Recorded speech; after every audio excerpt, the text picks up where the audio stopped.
Senior secondary school Narkanda में ये निर्माणाधीन भवन है और पिछले 3 सालों से इसका कार्य प्रगति पर है। ये नारकंडा सीनियर सेकेंडरी स्कूल की पुरानी बिल्डिंग है जहां वर्तमान में कक्षाएं चल रही हैं। ये आप भवन देख सकते हैं।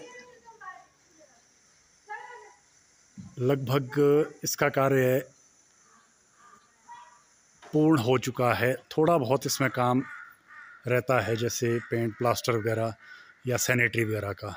तो इसके लिए धनराशि 2,72,00,000 रुपए की धनराशि स्वीकृत हुई थी और लोक निर्माण विभाग से जब इस विषय में चर्चा की गई तो उन्होंने बताया कि हमें सरकार की तरफ से इस पर 1,70,00,000 के लगभग जो है धनराशि उपलब्ध हो चुकी है, किंतु 1,02,00,000 के आसपास की धनराशि शेष रहती है जो सरकार की तरफ से इन्हें मिलना, लोक निर्माण विभाग को मिलना शेष है। तो काफ़ी समय से ये भवन इसी तरह से पड़ा है। आप देख सकते हैं जो कार्य लगभग 1 वर्ष पहले पूरा होना चाहिए था वो अभी तक जो है आधा लटका है। हमने लोक निर्माण विभाग से भी चर्चा की और सचिव शिक्षा विभाग को भी इस बारे अवगत करवाया, निदेशक महोदय को अवगत करवाया, इसमें जानकारी दी गई, किंतु कोई भी सार्थक परिणाम सामने नहीं आ रहा है। ऐसे में हमारे मध्य में अभी हैं यहाँ जो सीनियर सेकेंडरी स्कूल नारकंडा है उसके पीटीए के जो प्रधान हैं सुरेश जी हमारे सामने हैं। तो सुरेश जी, सबसे पहले तो मैं आपको प्रणाम करता हूँ और मैं आपसे पूछना चाहूँगा कि आपकी तरफ से क्या कोई पहल हुई है? यहाँ जो ये कार्य निर्माणाधीन जो कार्य है ये अधूरा पड़ा है, कोई धनराशि आपने कोई सरकार को अवगत करवाया कि यहाँ धनराशि उपलब्ध करवाई जाए, ये भवन जल्द से जल्द निर्मित हो जाए, नहीं तो ये खंडर बन जाएगा 1-1.5 साल 2 साल के बाद। यहाँ जैसी ठंड यहाँ पड़ती है तो उस हिसाब से ये बिल्डिंग जो है ख़राब हो जाएगी।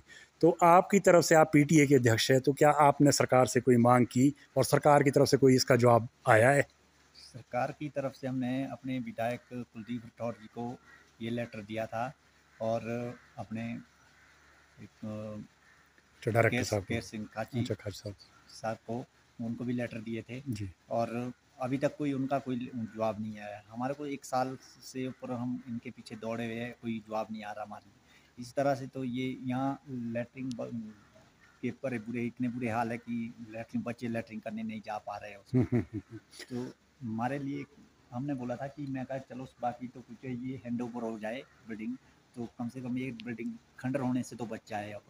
अच्छा, और यहाँ स्टाफ की क्या स्थिति है? स्टाफ के इतने बुरे हाल है कि स्टाफ यहाँ नॉन मेडिकल तो है ही नहीं है, स्टाफ बंद ही हो गया, साइंस की क्लासेस बंद हो गई, क्लासेस ही बंद हो गई है।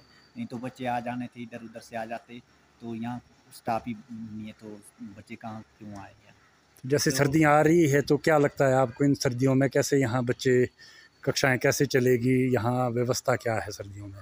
सर्दियों में व्यवस्था तो यही है कि अगर एक आधा पेड़ लकड़ी वगैरह फ्यूल वुड के लिए आप स्टाफ कितना, यहाँ पर कितनी कमी है स्टाफ की? जो रेगुलर क्लासेस बैठी है, जैसे कॉमर्स में बैठी है, तो उसमें इकोनॉमिक्स का लेक्चर अभी 2 महीने पहले आया था और अभी बीच में इस सेशन में चला गया छोड़ के, तो ट्रांसफ़र हो गई है।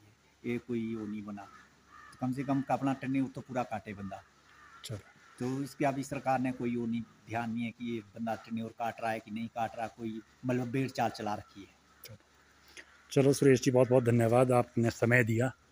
तो कहने का अभिप्राय ये है कि मेरा सभी से जो ये वीडियो देख रहे हैं सबसे आग्रह है कि ये शानदार भवन जो लगभग पूर्णता की ओर अग्रसर है, सरकार जल्द से जल्द इसके लिए आवश्यक धनराशि मुहैया करवाए, अन्यथा नारकंडा जैसे जहां माइनस टेम्परेचर जाता है वहां ये बिल्डिंग जो है बहुत जल्दी बर्बाद हो जाएगी यदि समय रहते इसके लिए धनराशि जारी नहीं की गई। तो प्रदेश के प्रतिष्ठित भूषण ज्वेलर्स इस फेस्टिवल सीजन में ग्राहकों के लिए लाए हैं गोल्ड फेस्टिवल धमाका। इस योजना के अंतर्गत ग्राहकों को आभूषणों की खरीद के साथ साथ लाखों रुपए के आकर्षक इनाम जीतने का भी मौका है।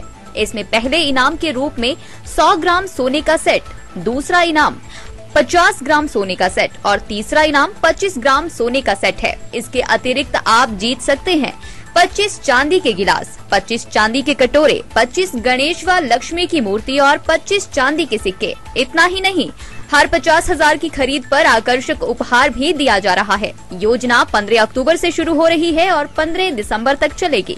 तो इस गोल्ड फेस्टिवल धमाका का लाभ उठाने के लिए पहुंचे भूषण ज्वेलर्स के लोअर बाजार सोलन स्थित शोरूम में।